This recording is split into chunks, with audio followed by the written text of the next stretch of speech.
So today I'm going to have Chad start the discussion since this was his amazing topic on the Dirty Dozen.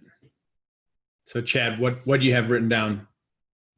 I'll go through a few. I have too many to share them all. I have like 10, but I don't want to go through them all. So I'll go through the three or four that really got me the most. The first one is how wide is the circle we have decided to swim in? Man, with that fish story, and there's this game called Robert Kiyosaki made. It's called Cash Flow, and it's so cool because there's this big, huge board, and in the very small middle piece of the board, there's a little circle, and they call it the rat race. And you go around the circle, and you get paid, and you go some more, and you get paid, and you go some more, and you get paid, and it's just like this paycheck to paycheck life. And that story just reminds me of, call it the hamster wheel, call it Gill in the fishbowl, call it whatever you want, but that's where most people live, and it's a choice. And it's just it's what we grow up in, and a lot of people just don't even know any better. They don't know there's this outside lane on this game, which is called Cash Flow 101. The box even says the more you play this game, the richer you become. It's pretty cool. It worked for me to start playing it. So the cool thing is it's a decision. We can decide to step out of the norm and swim in the bathtub and not just stay in the little circle, but we've got this big, huge, the world is our bathtub, and we can go as far and as wide that we want to. It always blows my mind when I run into people that'll be 20, 25 years old. They come into our organization and it works. And I've met people that have never, ever left their state. We live in the United States of America, 50 states, and they're just like, I've never left, and my mom never left, and my grandma never left. And it's just like, it's this little small world, and we've got this whole ginormous world that we can do. So that was one that was huge. Let's see, I'll skip that one. Get the self-imposed ceiling off how much good your life can handle. Whew. What if we just, and I'll kind of combine it with this other one. He talked about every great achiever in his lifetime started with elevated hopes. I'm very careful when I use the words always, never, every, but I agree with that. Every single great achiever in this lifetime, history and future, started with elevated hopes. Like you have to. And then like Glenn said, elevated hopes lead to the expectation. Expectation is invitation, and then expectation ultimately leads to inevitability. And I love that. When you look in this business, there's people that join and they say they're pursuing diamond. And other people join and say, I'm going to have diamond, because they have the elevated hopes already. Some people have to find the elevated hopes. And then you run into people, and there's people right now that are like, I will be double ambassador. I will be black diamond. And it's inevitable in their mind. It's not a matter of if it's going to happen. It's just a matter of when it's going to happen. It's just a different mindset. And it starts with that elevated hope, and then the expectation, and then it becomes inevitability. And I love that. What about the piece of just all we got to do is remember how to win? We're champions. Every single one of us. 400 million or 500 million, whatever the number is. You can research that or whatever, but however many hundreds of millions, we won. Like each one of us won. So all we have to do is remember it's in our DNA to win. And we just have to remember by divine design, doubt and loser syndrome isn't part of our DNA. It's not part of our design. It was given to us by somebody.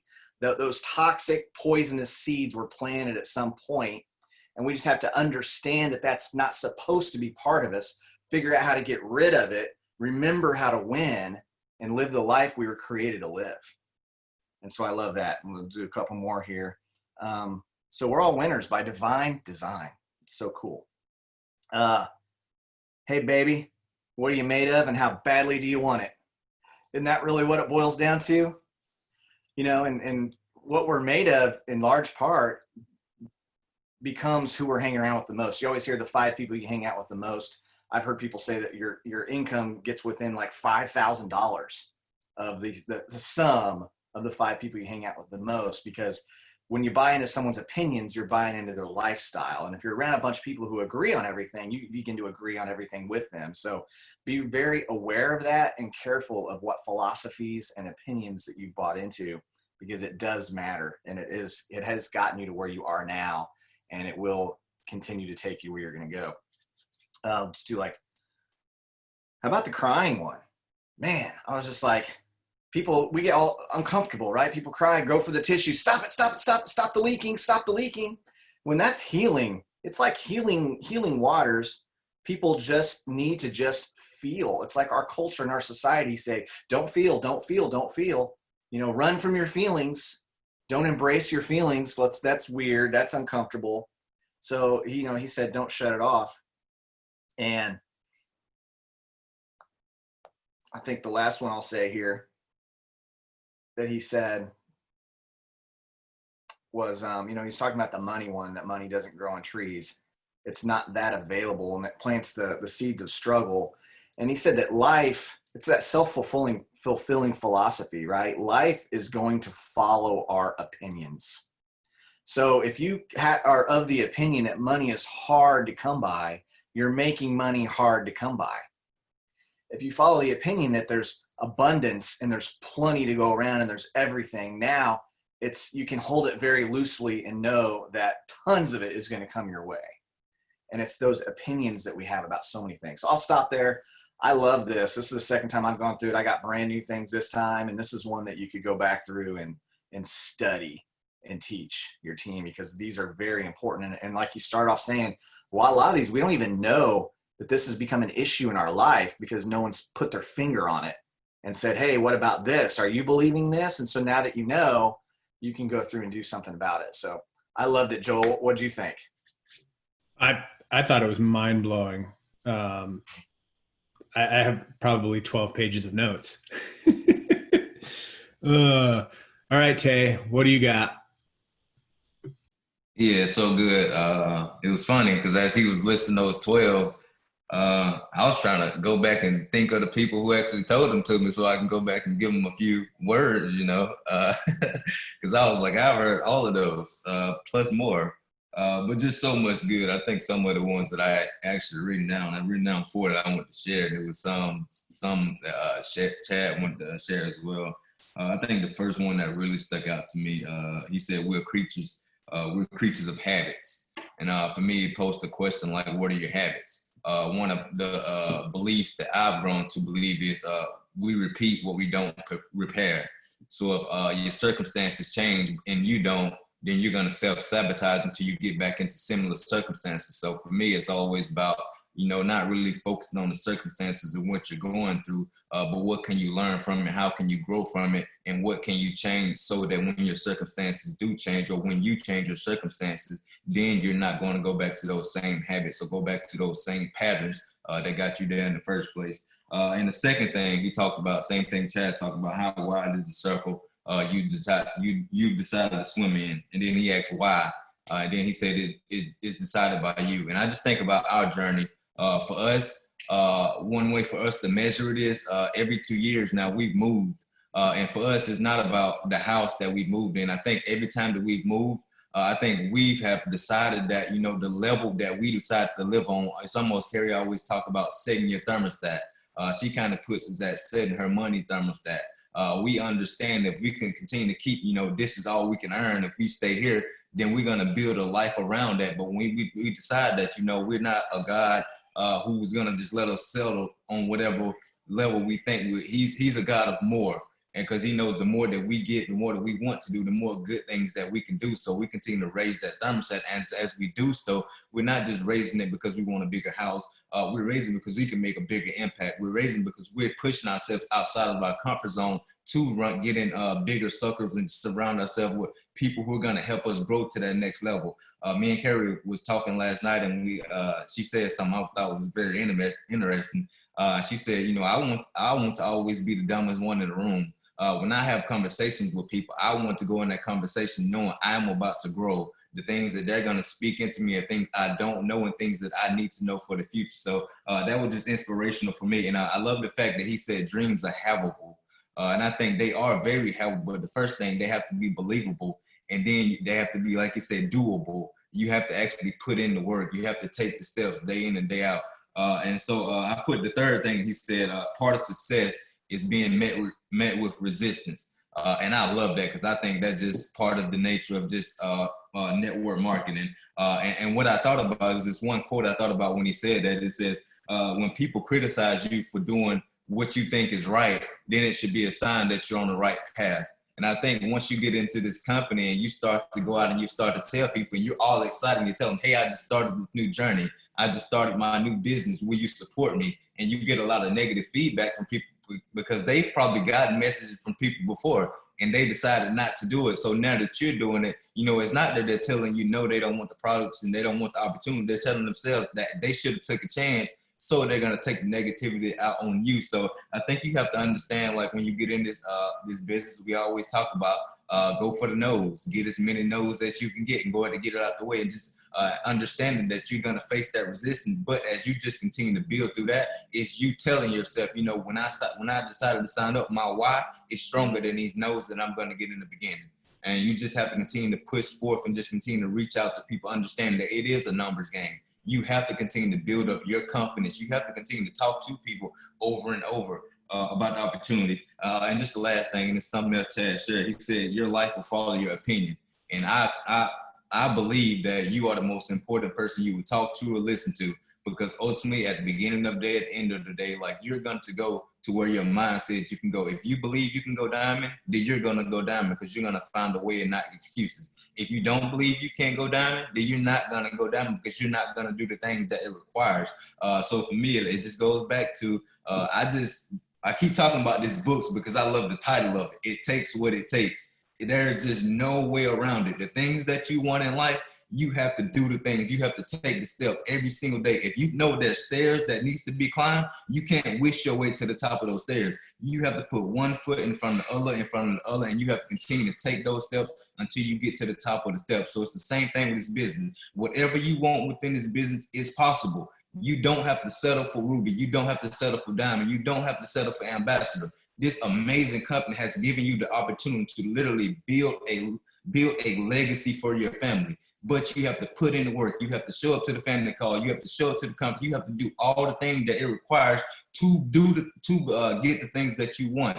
And I just love the fact that this company just continues to not only give us this opportunity, but they just continue to give us gas to pour on the fire. Like, they just continue to give us, they say, you want more, then we're going to give you more. You want more than that, we're going to give you more.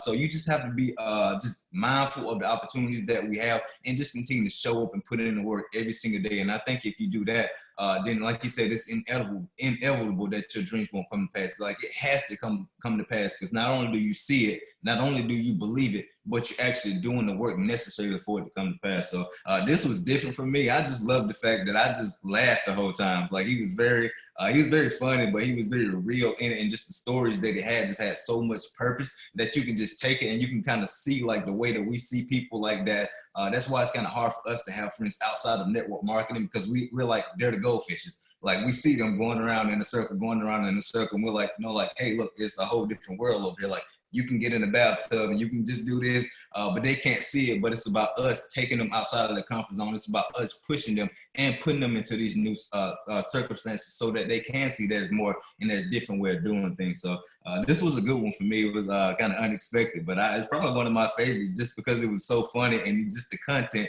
was just so relatable with things that we're pretty sure we've all heard. So thanks for sharing this, Chad. This was a good one, man. Yeah, that was awesome, Tay.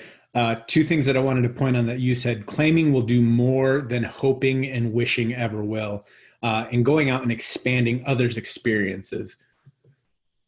One of the things that I think is super funny on there too was he was talking about shelf help.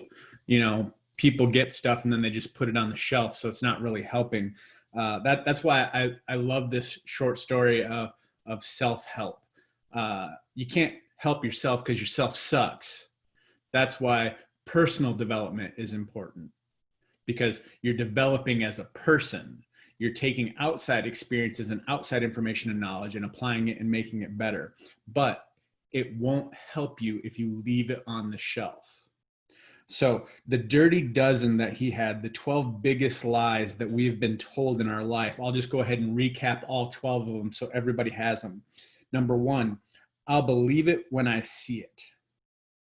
Number 2, it's too good to be true. Number 3, don't get your hopes up.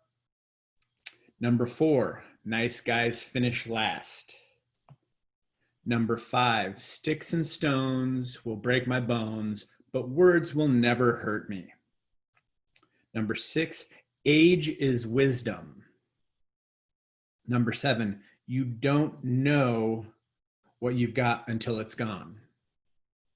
Number 8, time heals all wounds. Number 9, he is just too big for his britches. Number 10, real men don't cry. Number 11, money doesn't grow on trees. Number 12, of the dozen, the grass is always greener on the other side. And then he rounded it out with a bonus, number 13, it's easier said than done. So of those, a couple of the ones that I wanted to point out was, it's too good to be true. No, you need to start saying to yourself, it's so good that it must be true. He started talking about, do you listen and obey to the whispers in your ears?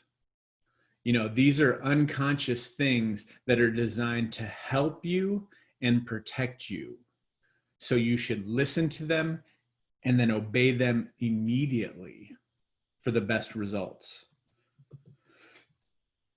Oh, I love that he's just too big for his britches. You guys have to outgrow your current situation. If you outgrow it, that's how you will get to success. The way that you will stay outside of success is by staying inside of the circle or the britches that you've been given. Money doesn't grow on trees. Guys, we talk about this all the time. It creates a poverty mindset when you think that way. You have to reprogram your money mindset. Money is as available to you as you want it to be. When you start making it available, you start doing the things that bring it to you. 12 was the grass is always greener on the other side. And I love this because he says the most damaging word in that statement is always. And like Chad said, there's certain things that you just try and avoid saying, and that's always, never, you know, things that are so set in stone that there's no way around it. So when the grass is always greener on the other side, it's absolutely true. It's always is the damaging word because of the fact that it makes you always look. So if it's always greener on the other side and where you're at, it's green, and then you leave and you go to the other side, it's green there, but it's only green there until you see the other side of the other fence, and then it's always greener over there. And he said, it's not that the grass is greener. It's your lawn care skills that make the grass green on your own side.